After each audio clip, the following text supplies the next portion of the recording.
Alhamdulillah, kita baru saja menunaikan salat zuhur berjamaah. Semoga salat kita diterima oleh Allah Subhanahu wa taala. Ada dua hal yang paling penting tentang salat ini yang ditekankan dalam Al-Qur'an. Pertama, kenapa salat begitu penting ditunaikan? Karena ia akan menjadi pembeda antara Khalik dengan makhluk. Jadi kalau kita ingin bedakan Tuhan dengan hamba, maka di antara titik penting perbedaannya, kata Allah langsung, itu terletak pada aspek ibadah, khususnya sholat. Karena itu ketika Nabi Musa alaihissalam berkenan kemudian langsung diperintahkan oleh Allah, sehingga disebut dengan kalimullah yang diajak bicara, dan diperkenalkan tentang esensi ketuhanan Allah, maka disebutkan perintah langsung oleh Allah untuk menyembahnya dalam bentuk salat. Al-Quran surah ke-20 Thaha ayat ke-14. Kata Allah, innani anallahu la ilaha illa ana fa'budni wa aqimis salata li dzikri. Ya Musa, tidak ada Tuhan, kata Allah, selain saya. Ya, maka jika engkau telah tahu saya Tuhan, bedanya Tuhan dengan makhluk, fa'budni, maka kewajiban engkau sebagai makhluk menyembah saya. Bagaimana caranya ya Allah, kata Musa? Kata Allah, wa aqimis salata, rahmatullah, wa aqimis salata lidzikri. Maka cara menyembahku itu adalah dengan salat.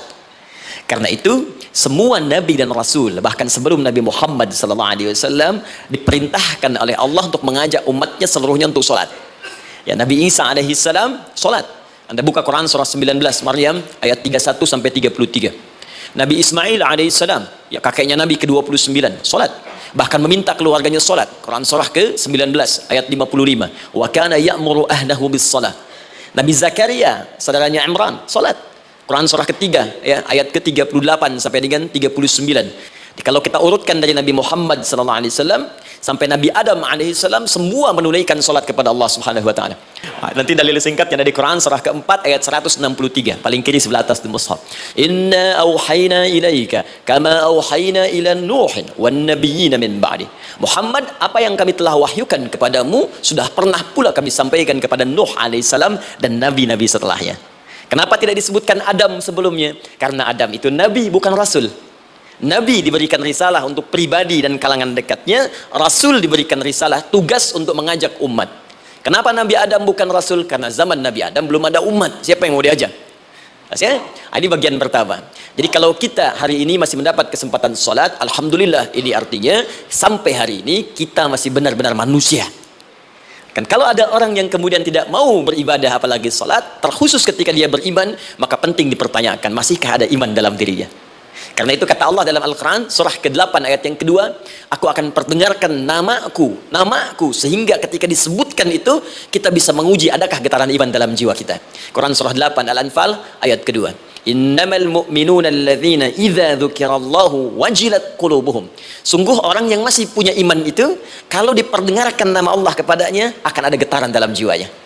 Karena itu setiap hari 5 kali diperdengarkan nama Allah untuk menguji di jiwa kita masih ada iman tidak. Bahkan dari bangun tidur, bayangkan waktunya dibagi sempurna persis. Dari mulai subuh baru bangun, menjelang ke siang, mau berakhir siang ke sore, sore pindah ke maghrib, hilang kemudian muncul gelap malam. 5 kali persis dibagi waktu. Diperdengarkan untuk menguji. Kira-kira setelah subuh, siang masih ada nggak iman? Sore masih ada nggak? Ya Allahu Akbar, Allahu Akbar. Karena itu kalau iman masih ada melekat di jiwa kita, demi Allah saya katakan, begitu kita mendengar suara azan, pasti hati kita akan mengatakan, Allahu Akbar, Allahu Akbar. Wih, sudah azannya. Pernah begitu? Ya, walaupun mungkin setelah selesai la ilaha illallah baru azan, belum qomat.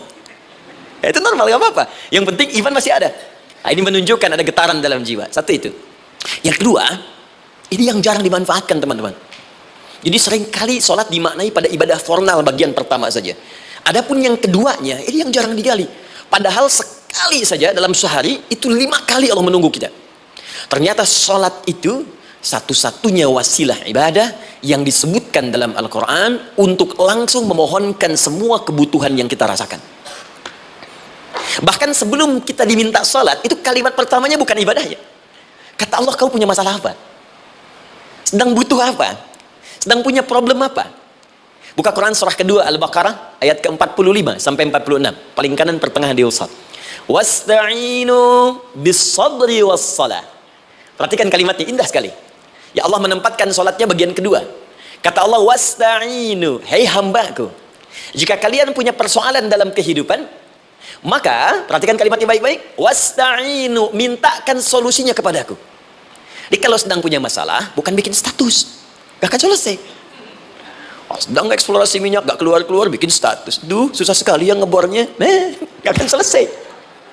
Jalan macet, bikin status. Jakarta macet, ya gak akan selesai.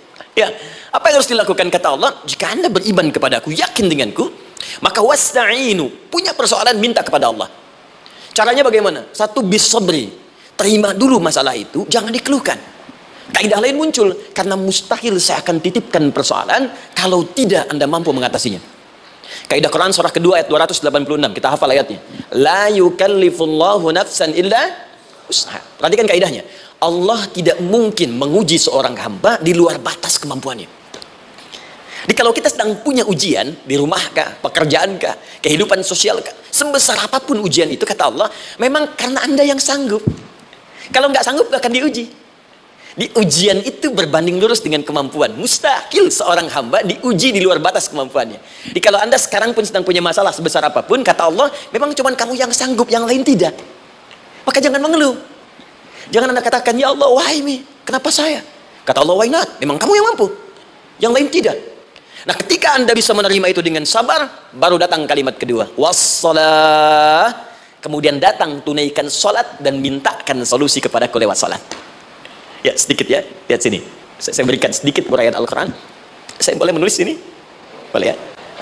Ibu, maaf, agak jauh. Ibu kelihatan ini? Oh, belum saya tulis. Bagaimana bisa kelihatan? Luar biasa. Cuma di Pertamina belum ditulis udah kelihatan. Maaf. Lihat sini. Wasta'inu. Baik, ya. Saya ingin sedikit sekali. Ini redaksi Quran itu indah sekali diksinya. Wasta'inu. Lihat sini. Kata Allah, jika anda punya persoalan dalam hidup, maka mintakan solusi. Terima dulu masalahnya dengan sabar, karena kita dipercaya oleh Allah. Gini cara memahaminya. Allah aja percaya dengan kita. Masa kita nggak percaya diri? Allah yakin dengan kita, kita mampu. Masa kita nggak yakin? Terima dengan sabar, kemudian wassalah, mintakan solusinya lewat salat. Kata perintahnya dibuka dengan kalimat wasta'inu. Kalau kita ingin rubah kata perintah ini, fi'il amr, ingin dirubah ke dalam bentuk permohonan, minta, maka rubah kalimatnya menjadi nasta'in. Lihat, nasta'in. Baik. Wasta'inu, kata Allah, kalian punya persoalan, ayo minta solusi padaku. Terus kita pengen minta, ya Allah, kami ingin minta. Maka dalam bahasa Arab, kalau kita ingin merubah kalimat ini ke dalam bentuk permintaan, kita katakan nasta'in. Saya tanya pada anda, pernah nggak dalam sholat kita mengucapkan kalimat nasta'in? Ada? Masih ingat? Baik, apa kalimatnya?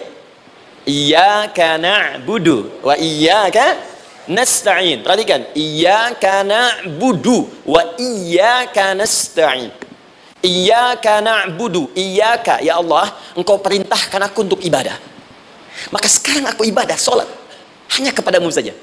Kan kata Allah, kamu sholat. Terus kita katakan, iyyaka na'budu. Sekarang kami sholat, ya Allah. Nama lain sholat itu ibadah. Kalau kita ibadah, na'budu. Dari mana tahunya nama lain sholat ibadah? Quran surah ke-20 ayat ke-14. Fa'budni wa aqimis sholata li dzikri. Ibadah kepadaku, caranya sholat. Maka saat sholat kita katakan, iyyaka na'budu. Ya Allah, engkau perintahkan aku untuk ibadah, sekarang aku ibadah. Wa iyyaka nasta'in. Dan sekarang aku sedang punya persoalan, ya Allah.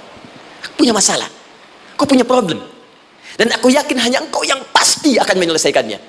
Ketika anda mengatakan, iyyaka nasta'in, perhatikan hadis qudsinya. Hadisnya qudsi. Ya. Al-Imam Al-Bukhari meriwayatkan, Imam Muslim meriwayatkan, An-Nasai meriwayatkan dari sahabat Abu Hurairah radhiyallahu ta'ala anhu. Ada lagi yang dari sahabatnya Anas bin Malik. Perhatikan kalimatnya. Idza qala al-'abdu iyyaka na'budu wa iyyaka nasta'in, jika hambaku dalam salatnya benar membacanya, benar dari awal salatnya sampai dengan kalimat iyyaka na'budu wa iyyaka nasta'in, ya Allah, sekarang aku ibadah kepadamu dan sekarang aku punya persoalan. Aku mohonkan solusinya darimu. Kata Allah, hadza baini wa baina 'abdi. Ini perjanjian antara aku dengan hambaku. Wali 'abdi. Hadisnya qudsi. Wali 'abdi. Kalau hambaku benar salatnya sampai kalimat ini, masalah. Apapun yang dia minta sekarang, aku akan kabulkan. Aku akan kabulkan. Pertanyaan saya, berapa di antara kita yang sholat sampai detik ini ribuan kali ruku dan sujud yang memanfaatkan momentum ini untuk memohon? Siapa di antara kita yang ketika sholat memohon kepada Allah solusi? Jangan-jangan selama ini sholat itu hanya menjadi formalitas saja. Takbir, ruku, sujud, salam, selesai. Takbir, ruku, sujud, salam, selesai. Padahal Allah sedang menunggu, hambaku, kamu itu punya masalah apa? Makanya setiap waktu dibagi 5 supaya hidup kita ringan. Subuh ke zuhur punya masalah, zuhur sholat. Begitu kita mohon, tuntas masalah itu. Zuhur ke asar punya persoalan, asar sholat. Dijawab oleh Allah, tuntas persoalan itu. Karena itu semua nabi dan rasul, bahkan orang soleh, ketika punya persoalan dalam hidupnya, even itu hanya menulis karya ilmiah, maka mereka akan memulai dengan sholat dan minta kepada Allah Subhanahu Wa Taala. Teman-teman kenal Nabi Zakaria? Bagus. Baik, di sana belum tulis, sudah kelihatan. Sini kenal Nabi Zakaria, alhamdulillah.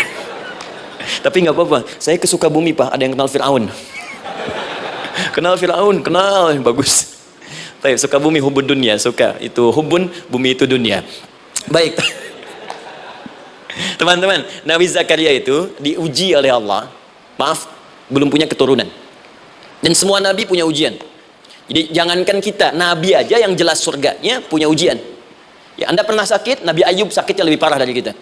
Ya, Anda di keluarga belum ada keturunan, Nabi Zakaria pernah lebih daripada kita. Sampai rambutnya memutih, fisiknya sudah letih, dan menurut medis, maaf sekali, istrinya divonis tidak mungkin punya keturunan, monofus dan mandul, mustahil. Secara klinis, gak mungkin. Secara medis, tidak mungkin. Maka Allah tunjukkan satu isyarat yang sangat luar biasa. Jika Anda mendapati situasi makhluk mengatakan ini mustahil dan sudah angkat tangan, ini tanda pertama dari Allah, langsung tinggalkan pendapat manusia, langsung memohon kepada Allah. Maka turunlah beritanya di Quran surah ketiga Ali Imran ayat 38 sampai 39. Paling kanan sebelah atas di mushaf. Sekarang perhatikan kalimatnya, saya mau sambungkan dengan Al-Fatihah tadi. Hunalika da'a Zakaria rabbah. Di mihrabnya Nabi Zakaria salat bermohon kepada Allah. Qala rabbi habli min ladunka dzurriyyatan thayyibah. Kemudian ia berdoa, Rabbi habli, ya Allah yang maha memberi tanpa batas. Ini adab pertama, kalau teman-teman mau berdoa, sebut nama Allah sesuai dengan hajat kebutuhan kita. Itu yang disebut dengan Al-Asma'ul Husna. Di Asma'ul Husna itu bukan nama-nama indah yang sekedar dihafal, bukan. Tapi nama yang diberikan oleh Allah sesuai dengan kebutuhan hidup kita. Dalilnya Quran surah ke-17 ayat 110. Ya, paling kanan sebelah atas di mushaf, ke pertengahan. Ya, kata Allah, qulid Allah. Jika Anda punya persoalan, sebut nama Allah. Allah, Awir Rahman atau Ar-Rahman. Ayyamma tad'u, tapi kalau Anda ingin spesifik meminta, falahul asma'ul husna. Pilih nama Allah, ia punya nama-nama yang indah sesuai kebutuhan kita. Jadi kalau teman-teman misalnya minta kelancaran rezeki, sebut ya Allah ya Razzaq. Anak mau ujian, ya Allah ya Al-Alim. Di proyek misalnya ada hambatan, ada gangguan, ya Allah ya Al-Jabbar ya Al-Malik. Ingin mudah mengatasi ujian, ya Allah ya Sabar, minta. Ya, jangan semuanya disebutkan, nanti jadi beban. Ya Allahumma ya Rahman ya Al-Malik ya Al-Quddus ya Sabar, gitu kan? Yang tadinya nggak punya masalah jadi punya masalah, gitu kan? Pilih salah satu. Nah, jika Anda ingin memohon pada satu hal yang mustahil menurut manusia, maka minta dengan menyebut nama Allah yang memberi tanpa batas, mustahil di dalamnya. Nama Allah tersebut namanya Wahhab. Wahhab. Ya Allah ya Wahhab, Al-Wahhab. Kalau kita rubah dalam bentuk permintaan, maka singkat kalimatnya dengan hab. Hab. Untuk sendiri habli, untuk banyakkan hablana. Rabbana hablana min azwajina wa dzurriyyatina qurrata a'yun. Nabi Zakaria minta karena sendiri yang mengalami situasi itu, maka beliau katakan, Rabbi habli. Ya Allah, habli min ladunka. Ya Allah yang tak punya batas dalam pemberian. Mereka mengatakan aku tak akan punya keturunan. Mereka mengatakan mustahil aku punya anak. Dan aku yakin kau memberi batas tanpa memberikan pemberian tanpa batas. Aku mohon darimu saja, darimu saja. Dzurriyyatan thayyibah, keturunan-keturunan terbaik. Innaka sami'ud du'a. Engkau pasti mendengar doa saya. Kalau pada yang maha memohon saja, maha mendengar saja tidak mengabulkan, lantas kepada siapa lagi aku mesti minta? Tapi poinnya bukan itu. Poinnya adalah ini disampaikan oleh Nabi Zakaria dalam keadaan sedang sholat, masih berdiri dalam sholatnya. Dalam bahasa Arab berdiri disebut dengan qaimun, qaim, berdiri. Sedang sholat disebut dengan yusolli. Perhatikan ayat 39-nya. Fanadatul malaikatu wa huwa qaimun yusolli fil mihrab. Maka seketika ketika doanya selesai dipanjatkan, sholatnya belum selesai. Doanya selesai dipanjatkan, seketika datang malaikat menyampaikan, kamu dapat kabar gembira, Anda akan punya anak, bahkan namanya langsung diberikan oleh Allah, Yahya, artinya hidup. Yang mustahil menurut manusia, lahir dari rahim seorang perempuan yang divonis monopos dan mandul, kata Allah, bagiku yang gak ada yang mustahil. Jadi dan hidup dia. Kapan itu terjadi? Masih sholat dan belum selesai dalam sholatnya, dalam keadaan berdiri. Sekarang saya tanya Anda, kita membaca iyyaka na'budu wa iyyaka nasta'in dalam keadaan ruku atau sujud? Sujud. Berdiri. Berdiri teman-teman. Betul kan? Dalam keadaan berdiri saat baca Al-Fatihah. Iyyaka na'budu wa iyyaka. Saat kita mengatakan wa iyyaka nasta'in, Allah balik bertanya, apa yang kamu butuhkan? Nabi Zakaria itu sholat dulu baru minta. Kita umat Nabi Muhammad karena keutamaan nabinya, sebelum sholat dan ditunggu. Butuh apa? Mau minta apa? Karena itu saya ingin katakan, ayo manfaatkan momentum sholat ini. Jangan sekedar kita kemudian tunaikan formalitas, tapi kita tidak mendapatkan keuntungannya. Ayo, semuanya. Dari mulai takbir sudah ada doa, ruku ada doa, bahkan sujud kita bisa perbanyak dalam bahasa hati kita untuk memohon kepada Allah Subhanahu Wa Taala. Jelas sampai di sini? Baik. Mudah-mudahan insya Allah doa kita dikabulkan oleh Allah Subhanahu Wa Taala. Ini baru mukaddimah, kita belum mulai. Ini pengantar. Tema kita hari ini tentang Al-Quran. Dan mudah-mudahan kita diberikan insya Allah kelancaran untuk bahasan kita. Dan topik ini insya Allah akan memberikan banyak manfaat dari apa yang kita kerjakan dalam keseharian kita. Saya mohon izin untuk melambatkan bacaan karena tadi hanya mengantarkan saja. Teman-teman, kenapa mesti Al-Quran? Apa esensi Al-Quran? Dan kenapa Al-Quran diwahyukan pada Nabi Muhammad SAW? Apakah khusus untuk sekedar dibaca? Atau ada satu nilai yang sangat penting yang justru itu mengandung nilai mukjizat yang paling dalam dari Al-Quran? Yuk kita mulai dengan Al-Quran surah kedua Al-Baqarah ayat ke-38, paling kanan sebelah atas, disambungkan dengan Quran surah kedua ayat 185, paling kiri pertengahan di mushaf. Quran surah kedua ayat 38 dengan Quran surah kedua ayat 185.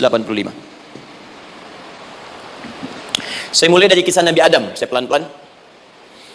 Nabi Adam saat diciptakan oleh Allah, kemudian diberikan informasi bahwa beliau akan bertugas di bumi, beraktivitas di bumi.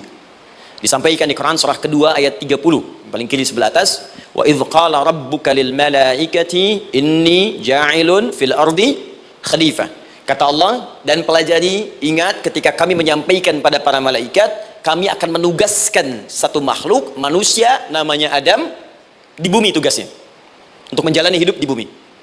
Nah, secara singkat, setelah Nabi Adam turun ke bumi di awal masa bersama Sayyidah Hawa ya alaihi wassalam, maka ternyata bersamaan dengan turunnya Adam dan Hawa ke bumi itu, mereka berdua dibekali petunjuk, yang dengan petunjuk itu, ini yang dahsyat, Allah jamin semua aktivitas hidupnya dari mulai yang sederhana sampai yang kompleks, pasti jika diikuti petunjuk ini, dia akan senang menjalaninya dan akan tenang mendapatkan hasilnya.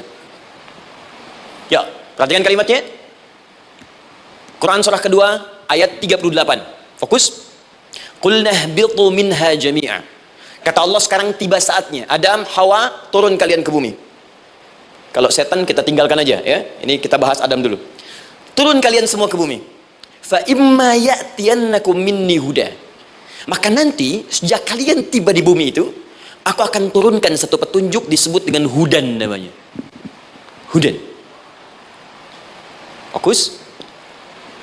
Faman tabi'a hudaya, maka jika Anda dan keturunanmu mengikuti semua detil di petunjuk ini, fala khaufun 'alaihim wa lahum yahzanun, maka aku pastikan engkau dan seluruh keturunanmu akan menjalani hidup di muka bumi dengan tenang dan senang. Fala khauf. Khauf itu gelisah, takut. Lawan dari takut apa? Tenang. Lawan dari gelisah, tenang. Kata Allah, jika Anda mengikuti tuntunan hidup yang ini, maka saya jamin semua hidupmu tenang. Walahum yahzanun, dan saya pastikan selama hidup di muka bumi itu kalian tidak akan pernah bersedih. Senang. Lawan sedih itu senang. Jadi ternyata kita itu diminta tugas di bumi itu bukan untuk dipersulit. Jadi kalau ada yang hidup sampai saat ini sedih deh, di rumah tangga sedih, di kantor nggak tenang, pasti di antara poinnya bukan nggak mampu senang, tapi boleh jadi yang hidup ini tidak membaca petunjuk kehidupannya. Anda kerja di perusahaan, Teman-teman ada yang di Pertamina, ada yang di yang lain. Kalau Anda nggak ikuti petunjuk, kan pekerjaan tidak akan berlangsung dengan nyaman kan? Kalau Anda nggak ikuti aturannya, bagaimana bisa mengerjakan petunjuk itu dengan nyaman? Maka apalagi hidup yang kompleks. Kata Allah, sejak Adam saya turunkan, sudah ada petunjuk kehidupan. Saya namakan dengan hudan. Anda ikuti petunjuk ini, maka langsung jaminan dari Allah, semua yang Anda jalani dalam hidup, pasti saya jamin senang dan tenang. Petunjuk ini disebut apa? Hudan. Nah, agak cepat. Di setiap masa, Nabi Adam selesai hidupnya, generasi kemudian berkembang, datang lagi Nabi Nuh, sampai ke Nabi Muhammad SAW. Perhatikan baik-baik. Setiap berganti generasi akan turun hudan sesuai dengan kebutuhan masyarakatnya pada saat itu. Baik, Nabi Musa menerima kitab apa namanya? Nabi Musa Taurat. Taurat disebut hudan dalam Al-Quran. Muncul Nabi Musa, kitabnya disebut Taurat. Perhatikan baik-baik. Tahukah teman-teman ketika Taurat disebutkan dalam Al-Quran? Buka Quran surah ke-17. Ya, ayat yang kedua. Wa ataina Musal kitaba. Kami berikan kepada Musa kitab. Lihat, wa ja'alnahu hudan li bani Israil. Dan kitab yang kami berikan itu, yang disebut Taurat, Ali Imran ayat yang ketiga, wa anzalat Taurata wal Injil. Kami berikan Taurat kepada Musa. Nah, saat Allah turunkan Taurat itu, hudan li bani Israil. Isi Taurat ini adalah petunjuk kehidupan khusus untuk Bani Israel saja, umatnya Musa. Jadi kalau umat Nabi Musa mengikuti petunjuk hudan Taurat ini, kata Allah, saya jamin semua hidupnya tenang dengan senang. Nabi Isa turun Injil. Injil disebut hudan dalam Al-Quran. Dan yang terakhir, saya cepat karena waktu kita terbatas, ketika Allah menurunkan Nabi Muhammad SAW dan dipilih sebagai Rasul, maka saat yang bersamaan beliau pun diberikan petunjuk untuk umatnya. Dan dahsyatnya, petunjuk itu pun disebut dengan hudan. Buka Quran surah kedua ayat 185. Syahrul Ramadan alladzi unzila fihi al-Quran. Di bulan Ramadan itu, kata Allah, saya turunkan Al-Quran. Kenapa saya turunkan Al-Quran? Hudal linnas. Saya jadikan Quran ini sebagai petunjuk, pedoman hidup linnas, bukan terbatas untuk satu komunitas, tapi untuk seluruh manusia sampai kehidupan berakhir. An-Nas disebutkan 241 kali dalam Al-Quran, menunjuk pada semua manusia tanpa kecuali. Ini bedanya Al-Quran dengan kitab sebelumnya. Taurat hanya untuk kalangan tertentu saja. Jadi selesai nabinya, selesai kitabnya. Injil hanya kalangan tertentu saja. Nabinya selesai, selesai kemudian misinya. Tapi Al-Quran tidak. Ini kalimat pertama langsung dari Allah, walaupun nabinya wafat, tapi karena Al-Qurannya didesain oleh Allah untuk seluruh manusia sampai kehidupan berakhir, maka pasti Al-Quran itu di setiap masa akan mampu dijadikan pedoman dalam kehidupan. Jadi prinsip pertama, ketika Allah menurunkan Al-Quran, sebenarnya tujuan utamanya bukan sekedar dibaca, bukan. Tapi di dalamnya itu ada petunjuk hidup, Pak, Bu. Dan yang buat, yang menciptakan kita. Bukankah Anda kalau ingin memperbaiki sesuatu akan datang kepada penemunya, penciptanya? Anda punya handphone, ada masalah, kan datangnya ke counter handphone. Anda punya mobil, ada persoalan, bukankah datangnya ke dealer? Sekarang kita ingin tahu persoalan hidup kita, ingin tahu gambaran hidup kita, ingin tahu misi dan visi hidup kita. Kemana kita kemudian bertanya? Pada pencipta kita. Nah, kata Allah, ketika saya utus manusia pertama kali ke bumi, saya sudah turunkan bagaimana cara menjalani kehidupannya. Dan ternyata berita baiknya untuk kita diberikan oleh Allah satu petunjuk utuh, langsung disebutkan, isinya disebut dengan Al-Quran. Jadi dari Al-Fatihah sampai dengan An-Nas, dia bukan bacaan biasa. Semua di dalamnya ada petunjuk kehidupan kita dari mulai bahkan dalam kandungan sampai kita wafat kepada Allah Subhanahu wa taala. Kalau diikuti petunjuk ini, langsung turun jaminan dari Allah. Hidup kita pasti akan tenang dan nyaman. Saya bacakan cepat ya. Tapi nggak usah ditulis, nanti kalau teman-teman agak terlambat mengikutinya, Anda buka kembali rekamannya, Anda boleh runtutkan kembali. Saya baca cepat saja, dan ini insya Allah Anda hanya akan temukan dalam Al-Quran. Nanti saya berikan rahasia di akhir sebelum kita akhir. Yuk, satu, Anda silahkan bandingkan dengan buku manapun, referensi manapun, Anda hanya akan temukan dalam Al-Quran. Dari sejak sebelum lahir, bagi perempuan yang tengah mengandung, langsung Allah berikan tuntunan bagaimana agar kandungan itu berjalan dengan sehat, nyaman, dan mudah ke persalinan. Quran surah ke-7 ayat 189. Perkembangannya bisa diamati dan dicek kemudian, ya, baik ke dokter atau yang lain. Nanti perkembangannya disebutkan di Quran surah ke-22 ayat ke-5. Dirinci lagi di Quran surah ke-23 ayat 11 dari 9 sampai dengan 13. Kemudian mulai terlahir, dari lahiran diberi petunjuk oleh Allah. Nih, berikan ASI maksimal 2 tahun. Kalau ingin berhenti sebelum 2 tahun boleh, begini caranya. Quran surah kedua ayat 233. Dari sampai usia 2 tahun menjelang balik, kata Allah berikan 4 pendidikan dini. Ini turunannya disebutkan 1, 2, 3, 4. Jika Anda ajarkan ini, maka anak ini akan tumbuh. 1, dekat dengan Allah. 2, dijamin taat pada orang tuanya. 3, dia akan baik dengan lingkungannya. Dan keempat, dia akan bertahan dalam kebaikan sampai dia dewasa. Quran surah ke-31 ayat 13 sampai dengan 19. Usia 7 tahun, ya, mulai dia balik misalnya, dia akan mulai belajar bagaimana cara belajar yang baik supaya cepat paham, gampang mengerti. Turun Quran surah ke-9 ayat 122. Amalannya di Quran surah 96 ayat yang pertama. Kemudian rinciannya diturunkan di Quran surah kedua ayat 282 di ujung ayatnya. Lalu bagaimana mencari sekolah yang bagus, majlis yang baik, guru-guru yang baik, diturunkan Quran surah ke-58 ayat ke-11. Dicontohkan tentang Maryam dan Nabi Isa alaihissalam di Quran surah ketiga ayat 35 sampai dengan 37. Naik lagi, dia mulai dewasa, ya, mulai bergaul, bahkan kadang-kadang merantau, punya tempat komunitas berbeda. Bagaimana supaya dia bergaul tidak terpengaruhi lingkungan yang tidak baik. Maaf ya, kadang-kadang ibu yang sudah mengandung, melahirkan, ayah mencari nafkah, tiba-tiba anak pergi bahkan ke kampus, ke sekolah, dapat teman yang gak bagus, pulang-pulang mengecewakan Anda. Dan bagaimana menemukan tempat-tempat yang baik untuk bisa menjaga perilaku anak ini? Ditemukan nanti di Quran surah ke-49 ayat ke-13-nya. Dirinci perkembangannya di Quran surah ke-12 Yusuf ayat 2 sampai dengan ayat 29-nya. Sampai ketika dia akan mulai kemudian menikah. Kata Allah, pilih pasangan yang baik dengan ta'aruf, berikan mahar yang sempurna. Quran surah ke-4 ayat ke-4. Kemudian dia mulai menikah. Kata Allah, sebelum menikah, pelajari dulu fikih nikah. Banyak orang yang menikah tapi karena tidak belajar tentang persoalan rumah tangga, apa yang akan terjadi di rumah tangganya. Detil Pak, Bu. Kata Allah, ini kalau kamu berbuat begini akan ada miskomunikasi. Kalau ada miskomunikasi, persoalannya akan begini, solusinya begini. Maka diturunkan dasarnya di Quran surah ke-30 ayat 21, detilnya di Quran surah ke-4 ayat 34 sampai dengan 35. Paling kiri sebelah atas sampai dengan ke tengahnya. Anda berlanjut, diterangkan oleh Allah, hei, tugas suami saat mulai pertama kali menikah, maka tugas yang pertama siapkan untuk mencari nafkah. Bagaimana caranya ya Allah? Diturunkan oleh Allah. 1, jangan takut kehilangan rezeki. Jangan pernah mencuri. Jangan pernah ngambil punya orang. Karena punya kamu akan saya berikan sempurna. Kamu ngambil punya orang, maka kamu akan menyulitkan diri sendiri. Itu akan dikembalikan pada yang berhak. Ya, turun Quran surah ke-51 ayat 22. Dirinci, begini cara nyarinya. Quran surah kedua ayat 168. Kalau Anda ingin cepat, baru bergerak, rizkinya sudah dapat. Quran surah kedua ayat 172. Ada yang dahsyat, dia belum keluar, rizkinya yang mendatangi dia. Jadi nanti di Al-Quran ada 8 jenis rizki. Di antara yang paling hebat, ada yang belum Anda datang, rizkinya sudah menjemput. Ada orang mendatangi rizki, ada rizki mendatangi dia. Contoh, Al-Imam Asy-Syafi'i sedang berdiskusi dengan Imam Malik, gurunya. Kata Imam Asy-Syafi'i, Syekh, rizki itu mesti saya cari dulu, baru kita dapat. Kata gurunya, ya Syafi'i, ada rizki yang cukup kita beramal dekat kepada Allah, dia akan datang tanpa kita cari dengan ikhtiar manusia. Kata Syafi'i, mustahil. Kata Quran kan kita kerja dulu baru datang. Kata Imam Malik gurunya, kamu yang belum sampai, kita amalkan ini, rizki datang. Maka berhenti sampai di situ. Imam Syafi'i pamit. Di jalan tiba-tiba beliau mendapati ada panen anggur, Pak, Bu. Terus dipanggil sama yang punya kebun. Ya, pemuda katanya, sini, mau bantu nggak? Kalau kamu bantu, kami berikan anggurnya. Maka beliau bantu panen, petik, sampai setelah selesai diberikan anggur yang besar-besar, hanum. Senyum senang beliau. Ternyata senangnya bukan karena dapat anggur. Senangnya karena merasa pendapatnya benar. Kalau saya nggak bantu panen ini, nggak akan dapat saya anggur.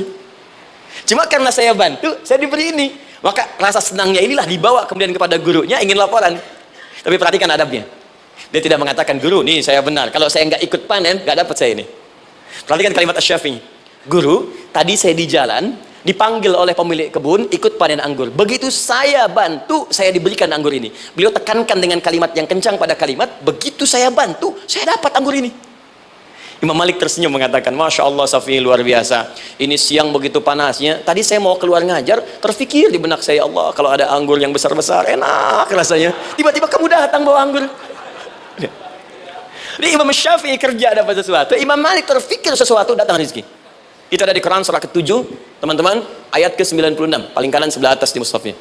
Baik, teruskan dulu. Ya, Anda dalam mencari kerja, ingat, kalau Allah yang sampaikan pasti terjadi. Jangan dikira mudah. Kata Allah akan ada persaingan, akan ada kadang-kadang singgungan, akan ada tantangan, maka mulai petakan tantangan apa yang akan Anda lalui saat Anda mulai mencari nafkah itu. Maka turun Quran surah kedua ayat 214, paling kanan sebelah bawah.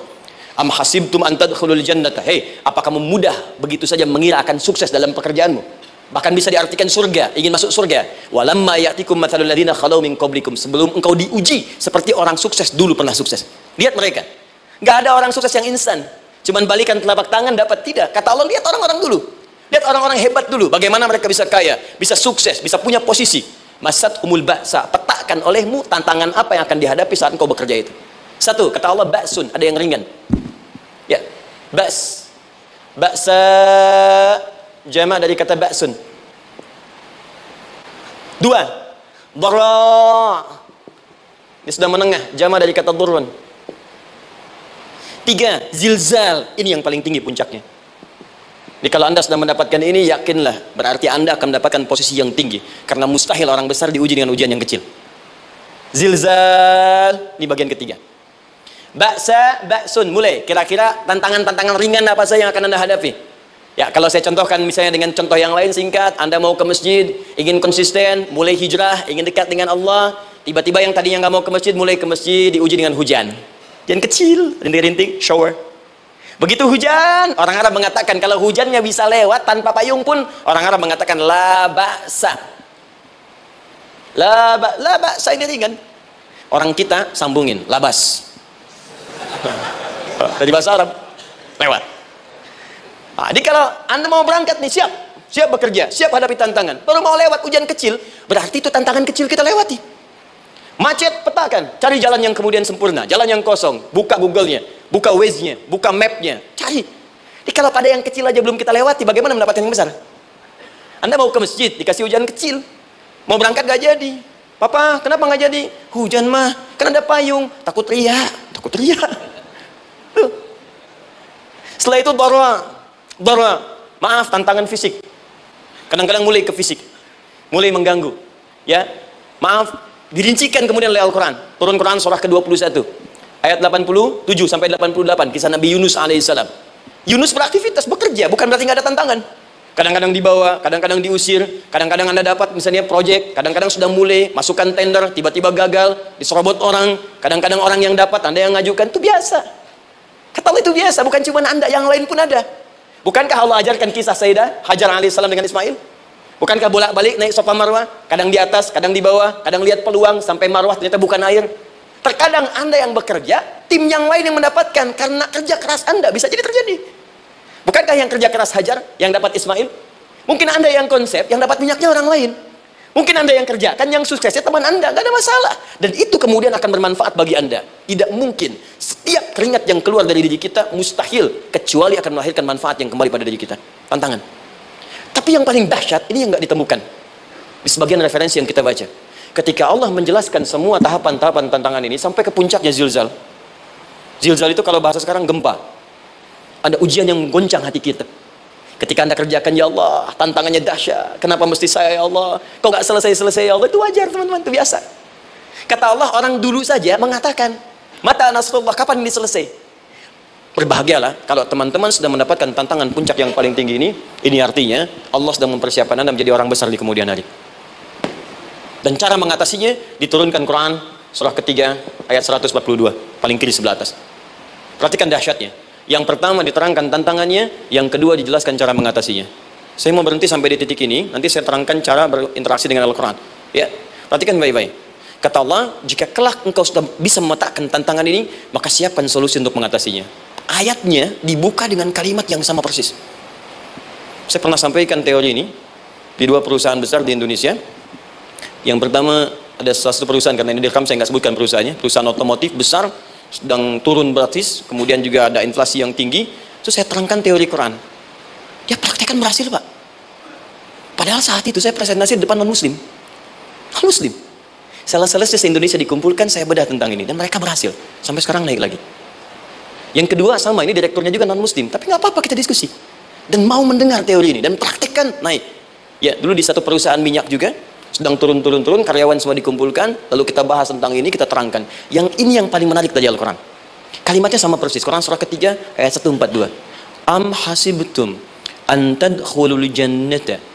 Apa Anda duga akan begitu mudah mendapatkan kesuksesan dalam hidup? Tolong fokus baik-baik. Jangan selalu mengartikan jannah dengan surga. Karena asal kata jannah itu artinya kesuksesan, kebahagiaan yang belum tampak. Surga, kenapa disebut dengan jannah? Karena itu puncak kebahagiaan kita yang belum nampak sekarang. Ya, saya kasih rahasia ya, ini antara kita saja nih. Kalau ada kata jim dengan nun di depannya, itu pasti tidak nampak, tersembunyi. Apapun tambahannya. Ya, misal, jin kenapa disebut dengan jin? Karena memang ketika diciptakan, dia tidak tampak, tersembunyi. Lawannya ins. Karena itu kita disebut ins, karena saat lahir kita tampak. 18 kali disebutkan dalam Al-Quran. Ya ma'syaral jinni wal ins, wa ma khalaqtul jinna wal ins. Jadi jin disebut jin karena memang fitrahnya tersembunyi, nggak nampak. Jadi kalau ada jin melakukan penampakan, itu jin sedang kena masalah, sedang keluar dari fitrah. Sama dengan manusia, harusnya tampak. Jadi kalau ada manusia yang senang sembunyi-sembunyi, dia sama dengan, bukan saya bilang, sedang punya masalah. Ke kantor sembunyi-sembunyi, hati-hati Pak Alfian tuh. Biasa ada pintu depan, masuk pintu belakang. Suami di rumah buka WA sembunyi-sembunyi, Bu, hati-hati itu. Pulang lewat pintu belakang, berarti sedang punya persoalan dalam hidup.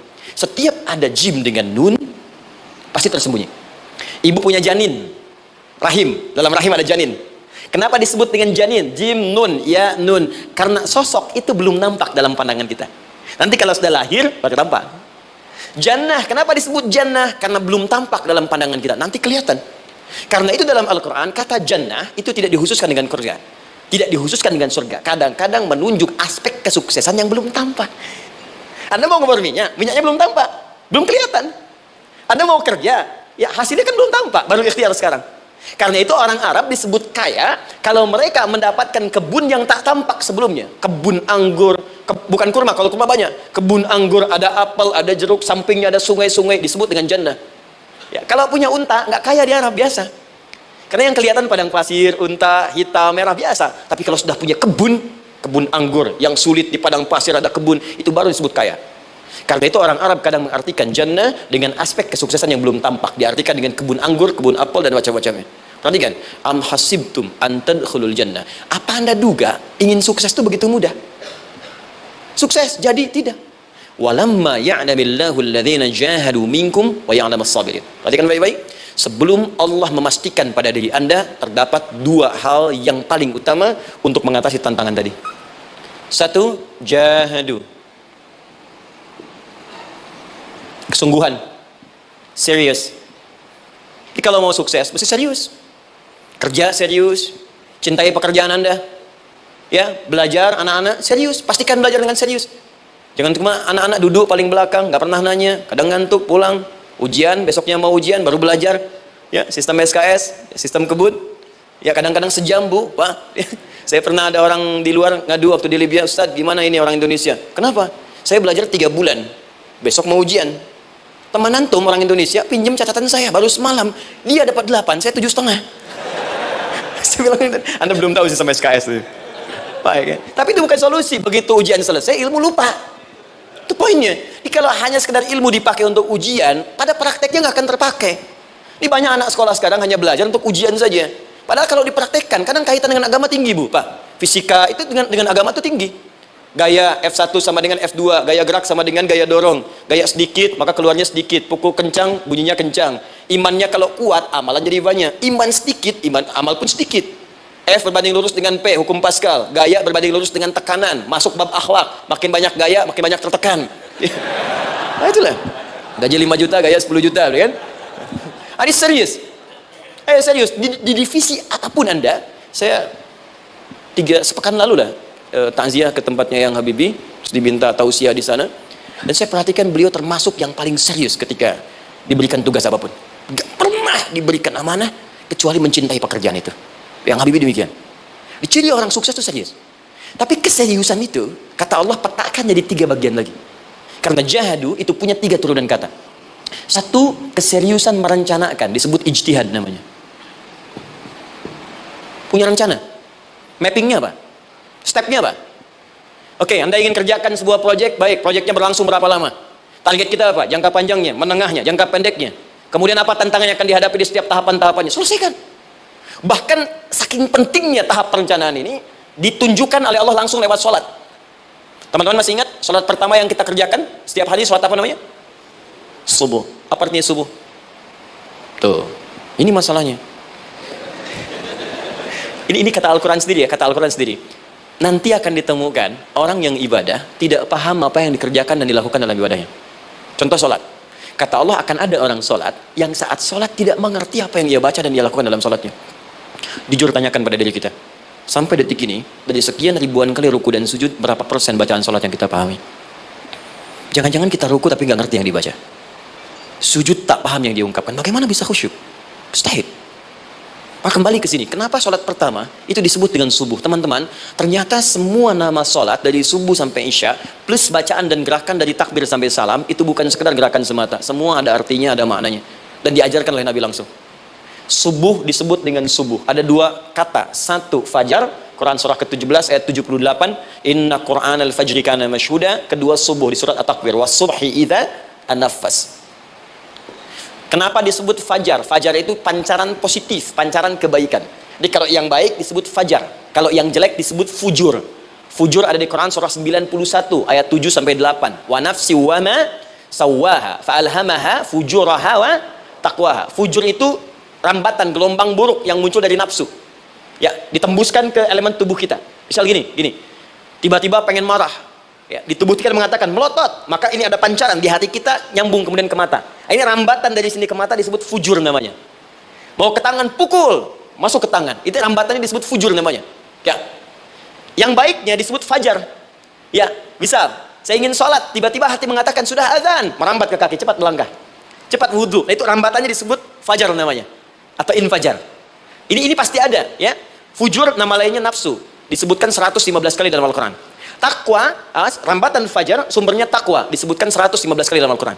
Di jiwa kita ada takwa, ada nafsu. Takwa yang dorong malaikat disebutkan 88 kali dalam Al-Quran. Nafsu yang dorong setan disebutkan sama 88 kali. Di setiap Anda akan mengerjakan satu hal, pasti akan yang mendorong pada yang baik, akan mencegah dari yang baik itu nafsu. Pasti itu. Pak Alfian mau tanda tangan proyek. Tiba-tiba disodorkan, Pak, ini Pak. Kok begini proyeknya? Perbaiki, karena ada yang nggak beres. Tapi fee-nya lumayan Pak, 1 miliar. Nggak bisa. Jiwa takwa mengatakan jangan terima Pak. Bapak mengatakan maaf, ini jari tahiyat, gak akan pernah dipakai maksiat. Perbaiki, datang lagi. Ini Pak, kok sama? Fee-nya diperbaiki Pak, 100 miliar. Nafsunya mulai berkata, terima. Takwanya bilang, jangan. Akhirnya beliau katakan, tangan tahiyat gak akan pernah dipakai maksiat. Tapi tunggu, saya istiqoroh dulu. Nah, waktunya, ini salatnya disebut fajar. Kenapa disebut fajar? Karena saat kita tidur, terus dengar suara azan, Allahu Akbar, maka memancar dari iman kita, rambatan untuk merespon suara itu. Bangun kita untuk menunaikan salat. Waktunya disebut subuh. Kenapa disebut subuh? Dari kata asbah. Asbah itu artinya yang siap dengan rencana. Di orang Islam tuh nggak ada yang bangun dari tidurnya, kecuali punya rencana jelas yang akan dieksekusi dari itu. Makanya sebelum kita bekerja mengeksekusi itu, kita datang menghadap Allah supaya Allah berikan kemudahan di setiap aktivitas kita. Coba lihat manajemen Nabi. Bukankah sebelum tidur beliau istighfar dulu?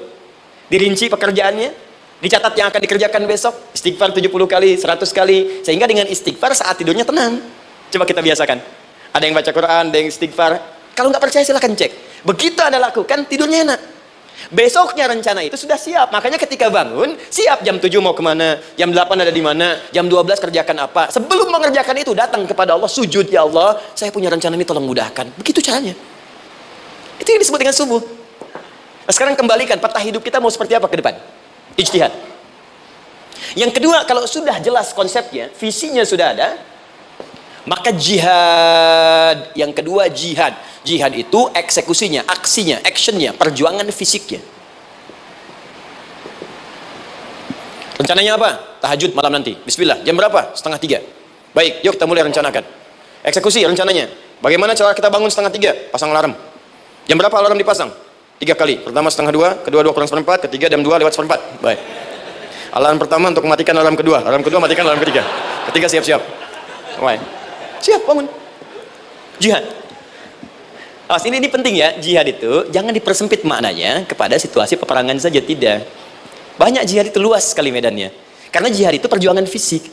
Dan maaf sekali, dalam konteks perang pun bukan menyerang orang, tapi membela diri saat diserang.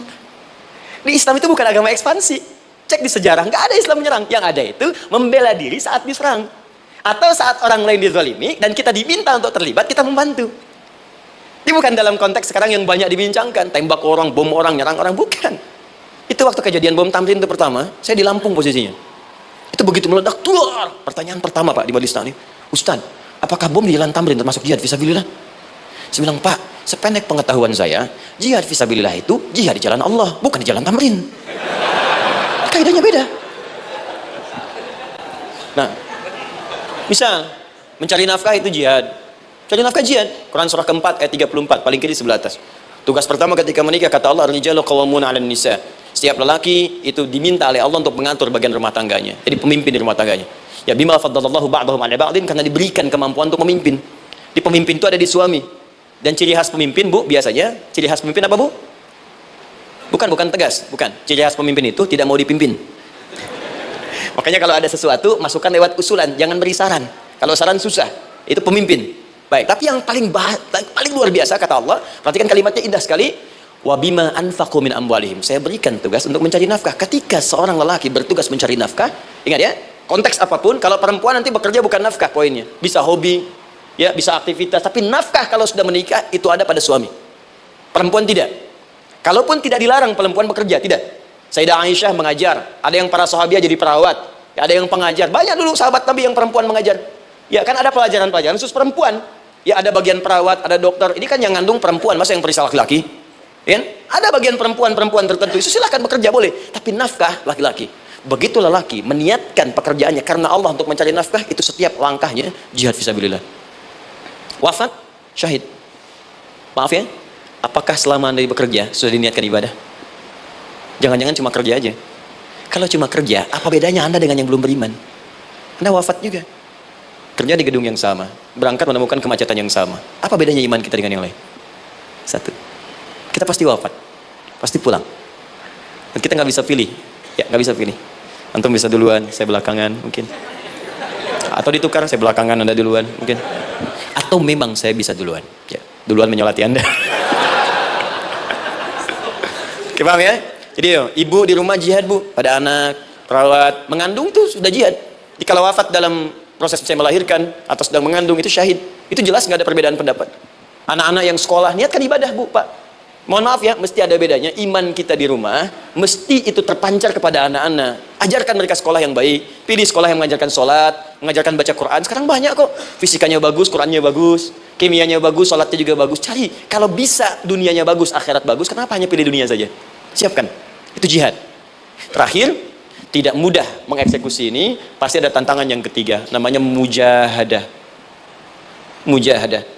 Tantangan mengatasi gejolak jiwa. Kadang-kadang malas, capek, ya, belum eksekusi dilakukan, sudah berdebat pada yang tidak penting, sehingga tidak menghasilkan kesimpulan, ragu-ragu, khawatir, maka atasi semua itu. Turun Quran surah kedua ayat 216. Kutiba alaikumul qitalu wa huwa kurhul lakum. Kalau engkau sedang tidak nyaman, maka perangi ketidaknyamanan itu jika engkau ingin mendapatkan kesuksesan yang telah engkau cita-citakan.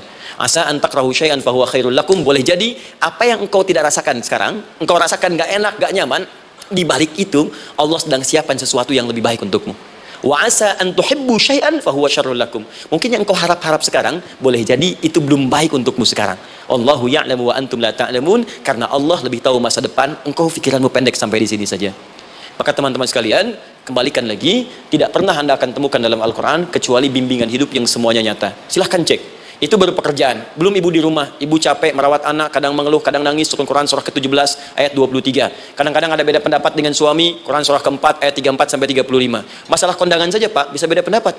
Ya. Ya, Pak, kan ada family gathering malam. Mama pakai baju apa ya? Hijau apa yang biru? Masya Allah. Kata Anda biru bagus, Mah. Kata Mama kayaknya hijau deh, Pak. Tuh. Nanya tapi udah punya jawaban. Ya, bagus kalau dipakai. Begitu keluar kuning. Naik lagi, Anda udah 40 tahun, anak masih ada, turun Quran surah ke-46 ayat 15. Kemudian naik lagi, sampai Anda sepuh, sampai kembali ke keadaan tidak normal, seperti anak-anak lagi, Quran surah ke-22 ayat ke-5. Sampai ada amalan, kalau Anda jangan kira Anda akan hidup selamanya, Anda pasti wafat. Quran surah ke-3 ayat 185. Bahkan diajarkan, kalau wafatnya ingin enak, begini caranya. Pelajari, Pak, jangan cuma dunia, kita akan meninggal. Ini ada di Quran, kalau pengen meninggalnya enak, begini caranya. Ya kalau nggak percaya silahkan amalkan, nanti kita akan lihat di akhir. Ya, betul akan kelihatan. Quran surah ke-89 ayat 27 sampai 30. Kalau kalian nggak pelajari ini, silahkan kata Allah, saya berikan yang ini yang kedua sampai dipukulin malaikat. Quran surah ke-8 ayat ke-50. Sampai di alam kubur dijelaskan, kalau nanti Anda wafat, Anda pindah ke alam kubur, kalau ingin di kuburnya terang, nyaman, banyak rezekinya, lakukan amalan Quran surah ketiga ayat 169 sampai 172. Tapi kalau Anda abai, Anda akan seperti Firaun dulu. Setiap pagi sampai petang ditampakkan neraka. Quran surah ke-40 teman-teman sekalian disampaikan oleh Allah langsung ya dari ayat 45 sampai 46 ya. Sampai terjadi kiamat disampaikan Quran surah ke-75. Sampai dihisab, ada yang masuk surga tanpa hisab, Quran surah kedua ayat 25. Ada yang masuk neraka tanpa hisab. Ada. Kan yang kita tahu surga aja, masuk neraka tanpa hisab ada. Quran surah 18 ayat 99 sampai dengan 100. Sampai disebutkan surga yang paling indah nomor 1 bersama Nabi dan orang-orang soleh. Jadi kalau Anda masuk sini, tetangga Anda semua Nabi. Ya, depannya Nabi Ibrahim, belakangnya Nabi Musa misalnya, samping kiri Nabi Yusuf, ya, samping kanan Nabi Muhammad SAW. Itu cuma 3 golongan: orang soleh, para syuhada, orang-orang jujur dalam kehidupan dunianya. Jadi kalau Anda jadi pekerja yang jujur, taat kepada Allah, Anda berpotensi masuk surga bersama semua Nabi dan Rasul yang pernah diutus. Ya, baik itu ada di Quran surah keempat ayat ke-69. Ada yang kedua di taman surga, Quran surah ke-51 ayat 15 sampai dengan 18. Ada yang surga seluas langit dan bumi, Quran surah ketiga ayat 133 sampai 134. Ada yang neraka yang biasa, ya, sebiasa-biasa nerakanya kebakar juga. Quran surah 4 ayat 56. Tingkat paling tinggi neraka jahanam untuk 2 golongan. Munafik, ingat, munafik dan kafir.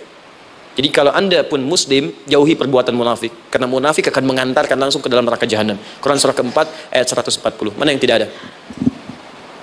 Mana yang nggak ada di Quran? Semua ada.